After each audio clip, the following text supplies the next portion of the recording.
This is my review on Batman from 1943. The first appearance of Batman on the big screen and the first person that has played him in live action, which is technically also the second person that's played him in history for Batman if you count the radio show. The original radio show, not the radio show, not the radio streaming show that HBO Max came out with, exclusive for HBO Max, which I am going to check out. I think those first two people that played Batman who this is the first person that played Batman on the small or big screen, counting this, if you count this a small big screen in history, the first Batman and also the first Robin and Alfred.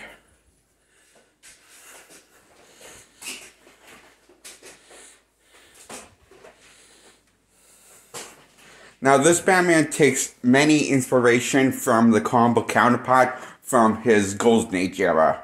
That's why you don't have him see him with the Batmobile, because Golden Age Batman is also the one who is known for killing his early issues and the one who is known for not carrying around and driving the Batmobile or any other bat gadget, but relying more on practical,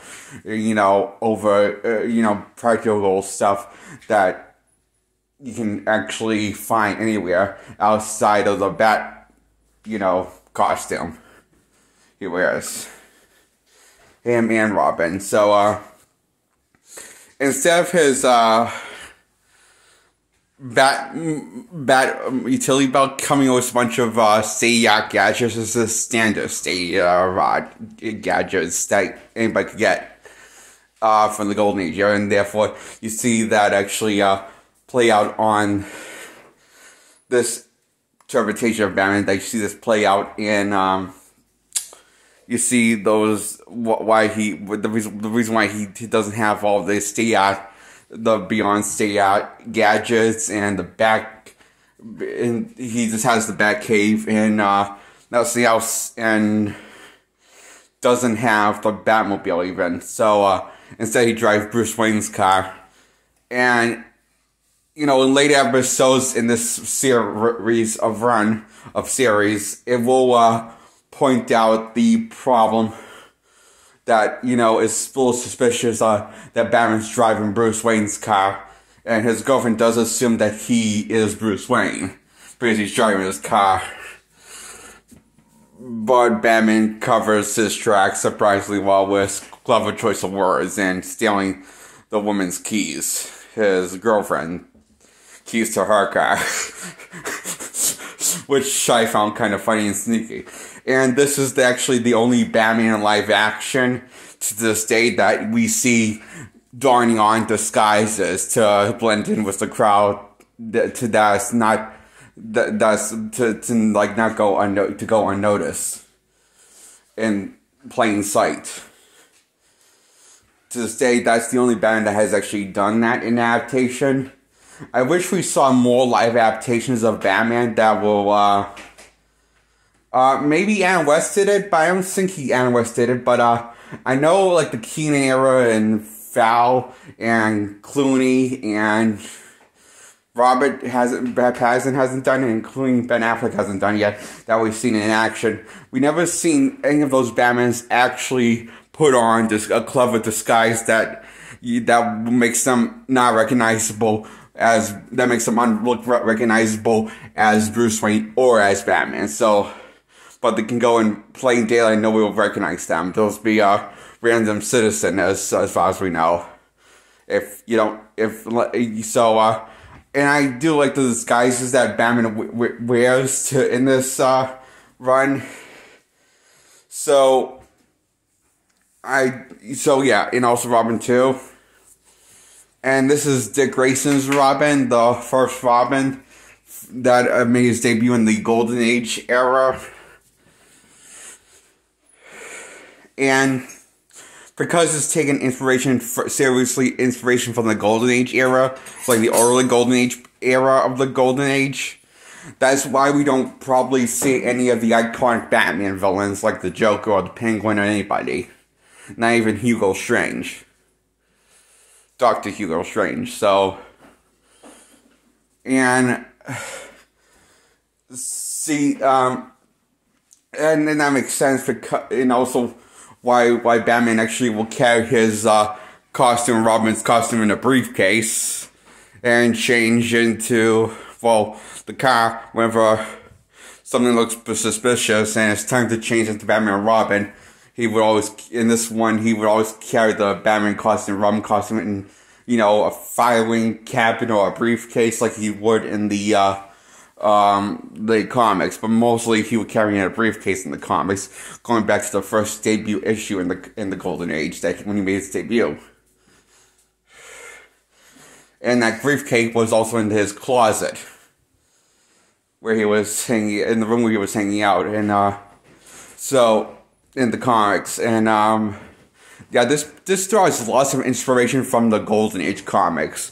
Much like how Adam West's era draws very serious inspiration in terms of tone and style and atmosphere and characters, how they're treated from the Silver Age. This does the same thing, but it does it with the charm of the Golden Age. This one from 1943, and also the continuing. They also made a continuing follow-up series in 1949. That's a it's directly connected to this run, though it has a different cast of people playing the main cast, Batman and Robin. But they still did a good job, and as well as this cast did, you know. And I really love this cast. And so the bad guy is introduced in the first episode. Apparently he's wants to take the freedom of speech down and everything that's good about America down and overpower it. And has basically gone people who join his side out of fear, who have turned against the country, and those who don't get turned to zombies and basically become mindless puppets of the bad guy against their own free will. And looks like in episode 1, that the man, that's the uncle of Batman's girlfriend Linda, is going to suffer that face as well, if he's going to continue to being so stubborn and resisting of joining his side. I believe his name is Knox. Yeah, and the really so. That's when the story begins. I like how it introduces Batman in the Batcave. The first opening scene introduces Batman in the Batcave fighting crime with Robin. And really cool narration. And I really like how in the opening scenes you see the different dualities, how Batman plays his Batman and versus how he plays Bruce Wayne. They feel like two different people. One is clearly basically a charade. I mean, well, not a charade, a fake. And that's I really like how he, you know, puts on a little act to put everyone off, including his girlfriend, and them never catching on that he's Batman. And Robin, I like how Robin did outside of his when Linda, his girlfriend's getting ready, Bruce's girlfriend, wants and tries to convince Bruce into telling Bruce of who he really is, that he's Batman, and thinks that he's going to drive her away, like he drives everyone else away, and worry about that, him end up all alone. I like how he tries to you know, put a gentle push and tries to ask him into trying to get him to tell her who he really is, and Bruce figures, if she knew who he really was, she'd probably just be worried about him. Besides, it's for the best that Batman his identity stays a secret. Even from Bruce Wayne's love. So, yeah, I do like that. And, things, so yeah, it's like her uncle's getting relief from prison today after being in prison for a while behind bars. And that's when he gets, meets into Knox, who tries to join him after he gets, tricked into coming the, vehicle and pretending that they know his niece. And, he gets duped, and Bruce and Alfred and Dick Grayson and Linda try to catch up to the car, but they disguise the car down to the license plate when in the middle of when they're far enough away from Bruce's car, and then they turn around and go the other way where Bruce Wayne's car is heading and go right past them after they disguise the car and everything. And yeah, so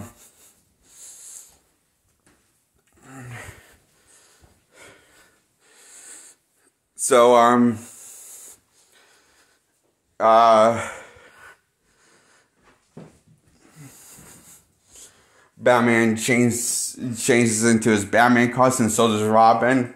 And they both kick ass when he knows that, when there's some suspicious act and, bad guys breaking and entering into a hospital. It looks like I think it's a hospital, but, it's a place where Linda works at, his girlfriend.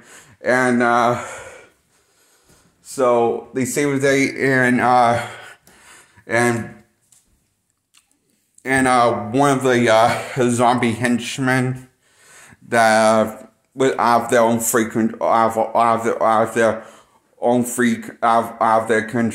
without their free will has been controlled by Knox and telling the zombie to go off the roof for some reason, and which is a little confused for some reason. He told him that. I thought it was weird. But anyway, it's so a bunch of fighting's breaking out. Batman, Robin are fighting a bunch of goons, and I don't know why he would tell the zombie when they're fighting on the roof to go off the roof. But anyway, yeah. So Batman, just when he's about to help Robin, he gets this when Batman looks like he's in the clear and can help Robin out from getting his ass in him. He gets the drop on him and he goes flying off the roof. Knocked off the roof, right, he was. So, it ends on a cliffhanger. This ends on that note, which basically follows up next week. This episode, yeah, that's the thing. These episodes were really played in the theater because they weren't television back then, or so you would have to go to the theater every week to see the next episode. And we wouldn't play once a week in the theater, from what I understand. So yeah, and I really like how Adam West era would pay homage to this when he did his Batman run in the 60s era show. Put the main character in danger, and nobody will get their answer until the next week of the next episode.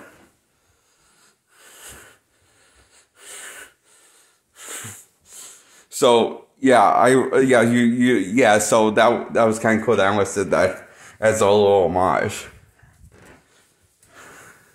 they would do that with Batman pretty much every time in the series, in his series. So, honestly, I really love this episode. It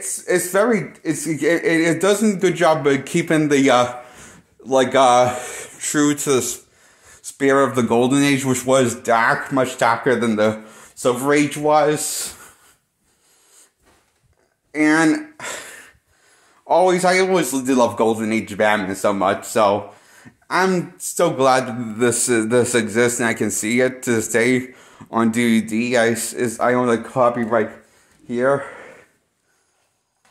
Yeah, this is the copy I own on DVD. It's like I own the complete all episodes, and they're all 15 episodes.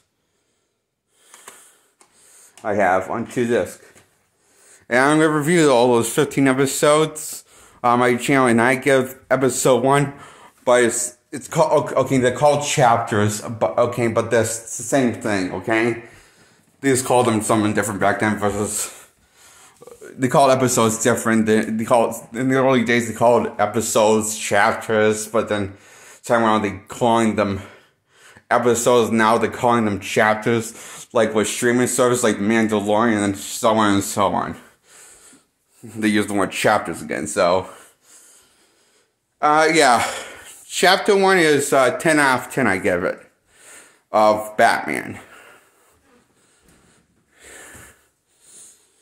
And chapter 2 is where we see the Batcave, and the episode's called The Batcave, titled as said, where we get to see more of a fleshed out version of the Batcave that we saw briefly in this episode of chapter 1.